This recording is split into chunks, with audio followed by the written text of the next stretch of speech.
What's up, Bitter Bros Speed Maniac here. NFL Week 4 game picks. Not feeling too well, but let's get into it.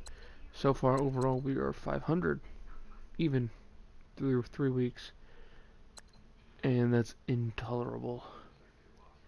Uh, let's make this quick. Thursday night, Vikings at Rams. I think the Rams defense can put too much pressure on Kirk Cousins. Jets, Jags. I think the Jags defense will be too much for Sam Darnold, even on 10 days rest. Dolphins, Patriots. I will say this, Miami has exactly what it takes to beat New England. Tom Brady is 27-1 at home against divisional opponents. I think they squeak out a win here. This game could go 50-50. A win here for Miami is huge. It puts them 3 up in the division over New England with the current tiebreaker, with New England having to win on the road in Miami, which is never easy. Then you have Philly at Tennessee. I'm picking Philly to win here. Carson Wentz should look a lot better in his second week. Then you have Houston at Indy. I like Indy at home in this one. It's hard to imagine the Texans going 0-4, but I like Andrew Luck. I like T.Y. Hilton, and that Colts defense is better than I expected it to be. Then you have Buffalo at Green Bay. I think this might be the week Clay Matthews doesn't get flagged. And the difference maker, obviously, for me is quarterback with Aaron Rodgers. Then you have Detroit, Dallas. I think the Detroit defense looked improved last week. I think they have a balanced offense between run and pass. I think that's what you're going to need to defeat Dallas. They have an offensive line that should be able to handle the Dallas pass rush. The question is, will the Dallas offensive line be able to create enough space for Zeke with the lack of wide receiver help? And I think that's where they will struggle. And then you have the Buccaneers at the Bears. Chicago, I have them winning at home. I think the difference maker here, obviously, is Khalil Mack.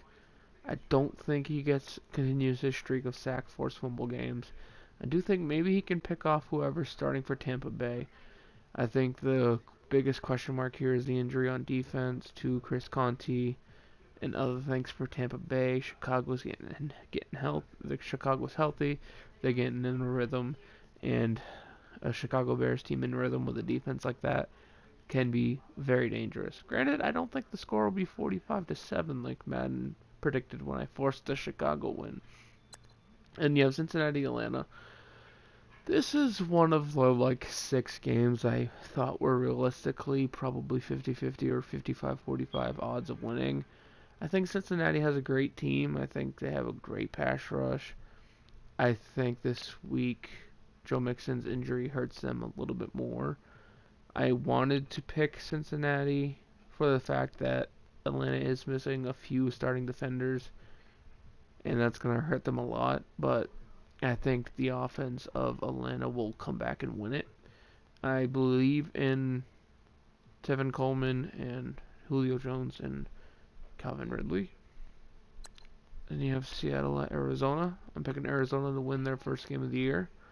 I think it's going to be a close one. I think it comes down to Josh Rosen and him limiting mistakes. I think the pass rush for Arizona should be able to eat. I think 2 to 3. I think 2 sacks on the game for Chandler Jones. This should be a good game. Seattle can. This is another one of those 50-50 games. I think Seattle could very well dominate as well, like they did with Dallas.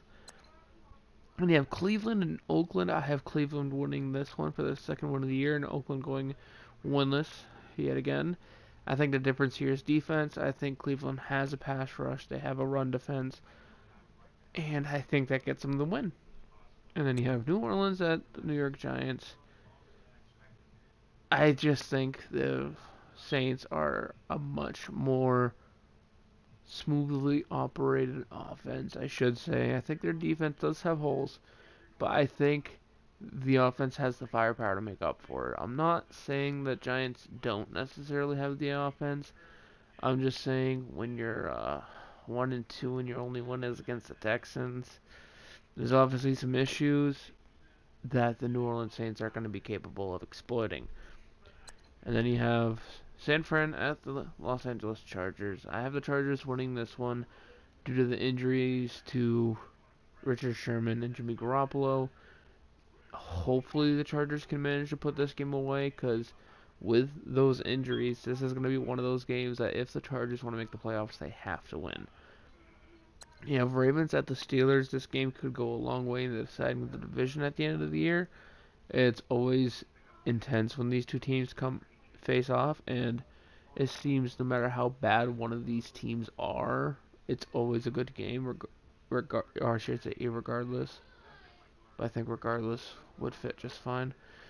I really want to try to side with Baltimore for the fact that they have a smooth, it's a weird word to use. They have a smooth stable of wide receivers.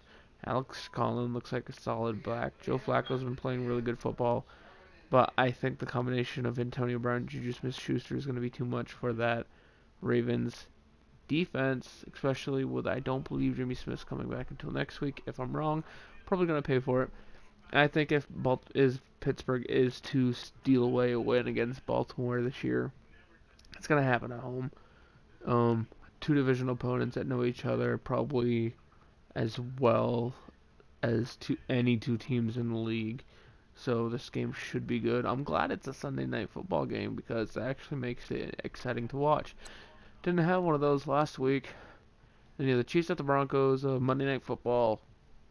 Chiefs should be heavily favored here. But if there is a team to upset the Chiefs, I think the Broncos could realistically do it. Now, are the Broncos good enough to beat the Chiefs? I don't think so. But I use this logic in my power rankings Tuesday, and this is going up on Wednesday because of some changes in work schedule. I cannot necessarily put this out tomorrow with another project I'm working with as well. So this is today. That will be tomorrow, and we'll work things out as they go on from there. Now, divisional opponents, they're so tricky to predict. Denver is at home in Mile High. They have Von Miller in that pass rush, which pass rush is always dangerous. They have a okay pass defense that has been exploited a lot, but this is a divisional opponent.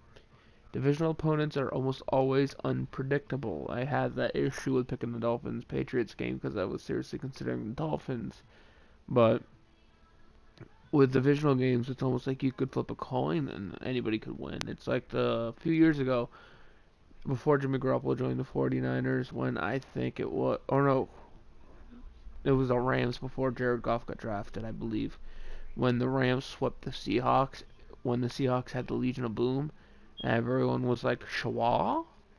Or the Titans last week when they beat the Jaguars. I think this could be one of those situations.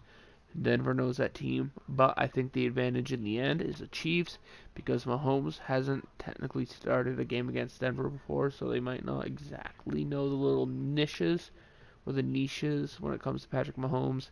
Tyreek Hill's still relatively new to the series, so I'm not going to say they have the playbook down on him either. Kareem Hunt's still relatively new. I think the only ones they're fully adjusted to right now is Kelsey, which I guess if they could limit Kelsey with some linebacker play, their corners might have an easier day. But I guess it's just limiting the available weapons that Patrick Mahomes will have to throw to. Now, that's the only game I really got into because I think it's the most intriguing matchup of the week.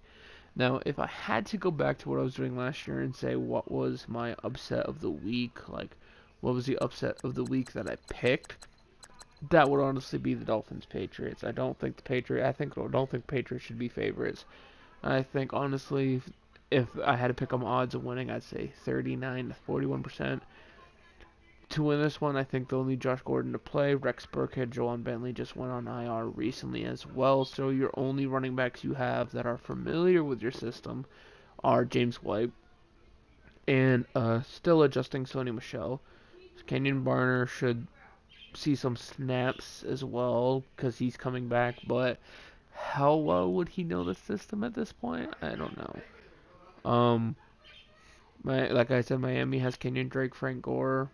Kenny Stills is really good. Albert Wilson's pretty good. That defense is solid all across the board.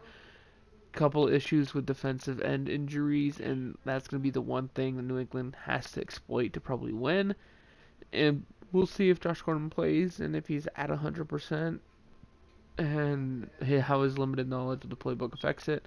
But yeah, Dolphins Patriots probably upset of the week picking the Patriots. I know that sounds odd, but they are 19th in my power rankings at 1-2, and they just got smoked by the Lions. It's logical.